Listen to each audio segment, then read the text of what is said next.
1 in 2 of us will be diagnosed with some form of cancer in our lifetime. Cancer survival rates are improving, but it's still the leading cause of death in Wales. Mortality rates in Wales are the second highest in the UK. And Wales rightly spends a significant amount of money on cancer services, over £700 million a year and rising. And my report sets out how cancer services are performing and focuses on national leadership arrangements for shaping those services and ensuring that that money is spent wisely.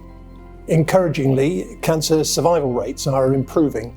More cancers are being detected earlier and screening for bowel cancer is being expanded. But cancer referrals have been increasing by about 3% a year, and the NHS is struggling to cope with that increasing demand. As a result, waiting lists for cancer diagnosis and treatment are growing. The Welsh Government's target is that 75% of cancer patients should start their first treatment within 62 days of the first suspicion of cancer.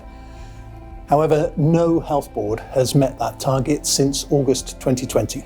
Around 4 in 10 cancers could be prevented, and we all have a part to play by looking after our own health.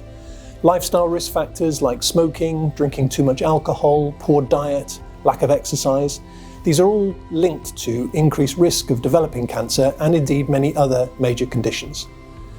Our work points to a need for a much stronger system-wide approach to prevention to improve the health of the population. There are weaknesses in national strategic leadership which need to be addressed urgently to drive improvements in cancer diagnosis and treatment. Now, the Welsh Government does have a vision for cancer services, and it's set out in its 2021 quality statement. And there are also national care pathways for different types of cancer and a programme to support recovery of services after the pandemic.